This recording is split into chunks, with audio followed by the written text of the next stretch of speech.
और चलिए बड़ी खबर सामने आ रही है। संदिग्ध आतंकी अब्दुल रहमान से पूछताछ में खुलासा हुआ है। रहमान की साजिश का ब्लूप्रिंट पेन ड्राइव में मिला है। ब्लूप्रिंट मिला है जिसमें पूरी प्लानिंग की गई थी कि आखिर कैसे राम मंदिर को दहलाया जाए। और यही वजह है कि देखिए तमाम ऐसे खुलासे हो रहे हैं जो चौंकाने वाले हैं। लगातार देखिए रहमान से पूछताछ हो रही है जिसमें कई साजिश अब तक निकलकर सामने आए हैं और कई कनेक्शन अब्दुल रहमान के निकलकर सामने आए हैं जो चौंकाने वाले हैं। तो छापेमारी के दौरान पुलिस को जो है एक पेन ड्राइव मिली है और इसी पेन ड्राइव के आधार पर भी आगे जांच पड़ताल होगी। तो मंदिर की कई तस्वीरें इस पेन ड्राइव में हैं।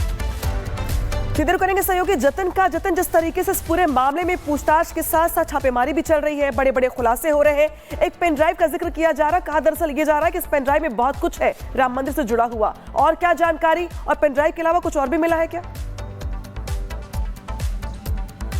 बिल्कुल, देखिए ये पेन ड्राइव और भी कई राज सामने ला रही है। कल से इस बात में चर्चा हो रही थी कि राम मंदिर उसके निशाने पर था, लेकिन इस पेन ड्राइव से खुलासा हुआ कि राम मंदिर का वो एडमिनिस्ट्रेशन ब्लॉक जो 2 ग्रेनेड बरामद किए गए, उससे जो एडमिनिस्ट्रेशन ब्लॉक है राम मंदिर का, उस पर हमला किया जाना था और उसी से जुड़ा ब्लूप्रिंट उस पेन ड्राइव में है। और अब उस पेन ड्राइव में कुछ ऐसे कोड्स भी हैं जिसको डिकोड करने के लिए अब दूसरी जो फॉरेंसिक टीम है उनको भी कॉल किया गया है ताकि उस पेन ड्राइव से जुड़ा हुआ डाटा है उसको बरामद जा सके, उसको एनालाइज किया जा सके और पता चल सके। आईएसकेपी से जुड़ा हुआ था। आईएसकेपी के बारे में मैं आपको बता दूं कि आईएसआई का एक पैरेलल विंग है। आईएसआई अपने मंसूबों को पूरा करने के लिए अलग अलग संगठन का इस्तेमाल करता है ताकि डायरेक्ट आईएसआई पे इस पूरे मामले का जो ब्लेम है वो ना हो सके, इसलिए उसने आईएसकेपी बनाया। जो अब्दुल रहमान है वो आईएसकेपी से जुड़ा हुआ था। जांच एजेंसियों को यह भी पता लगा कि आईएसकेपी से सिर्फ अब्दुल रहमान नहीं बल्कि कुछ और लोग भी इसमें शामिल हो सकते हैं, जिसको लेकर अध्ययन किया जा रहा है। पेन ड्राइव में राम मंदिर के एडमिनिस्ट्रेशन ब्लॉक का ब्लूप्रिंट है,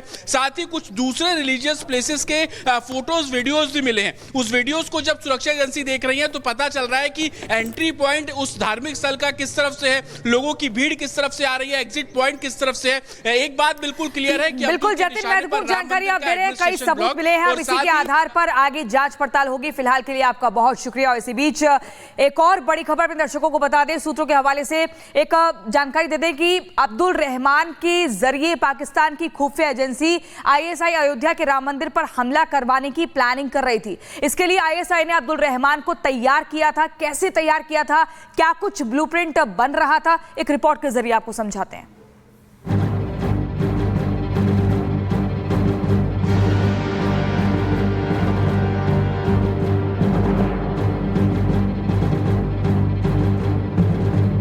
तो भाई हम यही कहना चाहते हैं, अगर मेरा लड़का दोषी है तो भाई उसको सजा मिलनी चाहिए।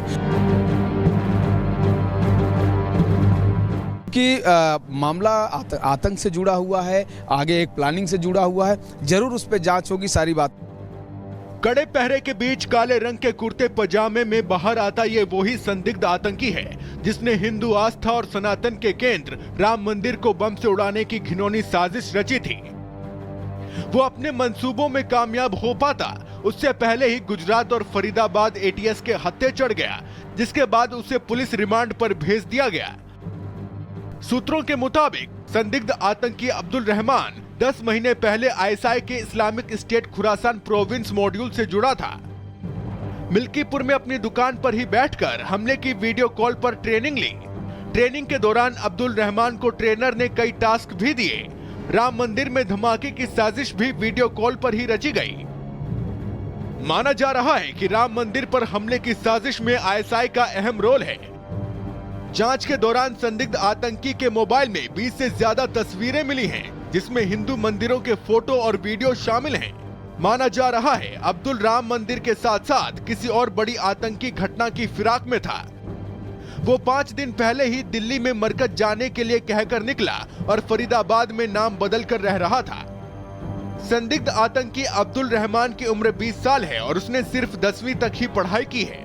पूछताछ में अब्दुल ने खुलासा किया कि वो ई रिक्शा चलाता है और साथ ही घर पर रहकर इलेक्ट्रॉनिक्स से जुड़े सामान बनाता है। अब्दुल रहमान ने बताया कि कुछ महीने पहले वो अपने गांव से अयोध्या शहर पहुंचा, जहां वो अयोध्या कैंट के पुरानी सब्जी मंडी निवासी एक शख्स के संपर्क में आया और फिर दिल्ली से होता हुआ विशाखापट्टनम पहुंचा, जहां जमात में शामिल होने के बाद आतंकी संगठनों के संपर्क में आया। अब्दुल फिलहाल रिमांड पर है, लेकिन उसके माता पिता सख्त से सख्त कार्रवाई के साथ निष्पक्ष जांच की मांग कर रहे हैं। तो भाई हम यही कहना चाहते हैं, अगर मेरा लड़का दोषी है तो भाई उसको सज़ा मिलनी चाहिए, लेकिन उसकी इंक्वायरी होनी चाहिए। भाई निर्दोष भी है, हो सकता है कि भाई उसको पूरा यानी इंक्वायरी होकर उसको फिर जैसा वो मामला उसको करना चाहिए। हम यही सरकार को करना चाहते हैं कि हमारे लड़के को बाइज्जत बरी करिए। इंक्वायरी वगैरह कुछ हो, जांच हो, कुछ हो, सब जांच हो जाए, जांच होनी होनी चाहिए। आप क्या कुछ शंका है कि ऐसा कुछ हो सकता है? नहीं, कोई शंका नहीं है। क्या करने, जैसे दिल्ली क्या करने गया? अपने दोस्त के पास। 20 साल के अब्दुल रहमान को लेकर हो रहे खुलासे के बाद अब इस पूरे मामले में यूपी एसटीएफ भी जांच में जुट गई है। अयोध्या में अब्दुल के करीबियों की निगरानी के साथ साथ पूरे जिले से जानकारी इकट्ठा की जा रही है। Bureau report, Republic Bharat.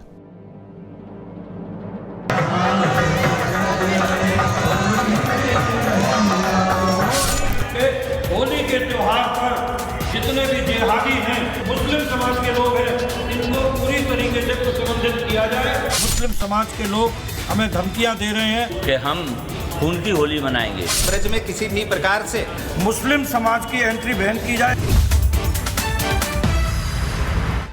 अब बात मथुरा की करेंगे, क्योंकि मथुरा में होली को लेकर साधु संत और स्थानीय लोग मुस्लिमों के बहिष्कार की अपील कर रहे हैं। संतों का ये कहना है कि मुस्लिम लोगों को होली के समारोह में शामिल नहीं होना चाहिए। संतों की मांग के बाद अब विवाद शुरू हो गया है और लगातार देखिए घमासान देखने को मिल रहा है। साफ तौर पर साधु संतों का ये कहना है कि जो सनातन विरोधी हैं, उन्हें आखिर होली में आने की इजाजत ना दी जाए, उनके होली में आने का बहिष्कार किया जाए। और इसी को लेकर लगातार विवाद। और विवेक मथुरा हमारे साथ मथुरा से जुड़ चुके हैं।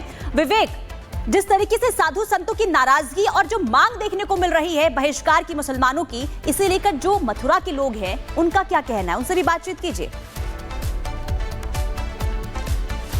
बिल्कुल, सबसे पहले तो जिस खून से लिखे हुए लेटर का जिक्र हो रहा है, दिनेश फलारी हमारे साथ मौजूद है और ये उंगली ज़रा दिखाएंगे कि कहाँ से आपने कोई, ये उंगली है और इससे खून निकाला इन्होंने। और कई बार जब खासकर राष्ट्रहित में जो लेटर लिखते हैं वो खून से ही लिखते हैं। हम ये जानना चाह रहे हैं, खून से लिखने की क्यों ज़रूरत पड़ी? देखिए, हम काफ़ी दिन से सोच रहे हैं कि ये लोग मुस्लिम कट्टरपंथी लोग हैं, हमारे देश में तरह तरह के षड्यंत्र कर रहे हैं। ये हमारे त्योहारों पर, हमारे त्यौहार को मतलब सौहार्द को बिगाड़ना चाहते हैं। हम इनसे कहते हैं भाई कि हमारे अंगना में तुम्हारा क्या काम है? जिसका अब्बा कातिल हो उसका ही बड़ा नाम है, तो हमें बड़े नाम वाले चाहिए नहीं। हमें तो अपने सनातनी हिंदू ही चाहिए। हमारे मंदिरों के पास में तुम्हारी दुकानों का क्या काम? ये लोग पहचान छुपाकर, अपना आधार कार्ड छुपाकर, नाम बदलकर, टीका लगाकर, कलावा बांधकर घटना को अंजाम देते हैं। प्रसाद में मिलावट कर देते हैं, कलर में केमिकल मिला देते हैं, लव जिहाद की घटना को बढ़ावा देते हैं। तो हमने माननीय मुख्यमंत्री जी को अपने खून से पत्र लिखकर बड़े दुखी मन से कहा है कि माननीय मुख्यमंत्री जी, आप ही हैं जो हिंदुओं के हृदय सम्राट हैं, आप ही इनको रोक सकते हैं। आपके बाद में हमारे हिंदुओं को कौन बचाएगा? फिर एक सवाल है कि ठाकुर जी के कपड़े जो सिलते हैं वो भी तो मुसलमान हैं, फिर उन मुसलमानों का क्या? उनके बारे में कोई ख्याल नहीं आता? देखिए, वो राधे राधे बोलते हैं, वो वंदे मातरम बोलते हैं, वो भारत माता की जय बोलते हैं, तो उनका स्वागत है। जो लोग कट्टरपंथी हैं उनको हम अपने मंदिर क्षेत्र में नहीं आने देंगे। यदि जो हमारे भगवान का नहीं है, वो हमारे किसी काम का नहीं, हमें ऐसे नहीं चाहिए। आपके क्या विचार? बिल्कुल, हम इस बात से बिल्कुल सहमत हैं। जो व्यक्ति हमारे धर्म मत का बिल्कुल सम्मान नहीं करता है, उन लोगों के खिलाफ तो हम बिल्कुल उनकी एंट्री हम चाहते ही नहीं। और जो लोग हमसे होली और उनका बिल्कुल उनका विद्रोह है जिन चीज़ों से, तो उन लोगों का क्या काम है हमारे यहाँ? मैं ये कहना चाह रहा था, हमारे आज सनातन धर्म में भी जो श्री कृष्ण जन्मभूमि का केस लड़ रहे हैं, पक्षकार हैं दिनेश कौशिक जी, जिन्हें दिनेश फलारी महाराज कहते हैं, जिन्होंने अन्न का त्याग कर दिया, फल ग्रहण कर रहे हैं और चरणों में चरण पादुका नहीं है। इस तरीके से मैं ये कहना चाहता हूँ, अपने लिए तो सभी जीते हैं, क्योंकि हमें ये जीवन मिलता है, दूसरों के लिए जीना चाहिए। क्या कहेंगे जो अभी चल रहा है, क्योंकि एक बड़ी मुहिम की शुरुआत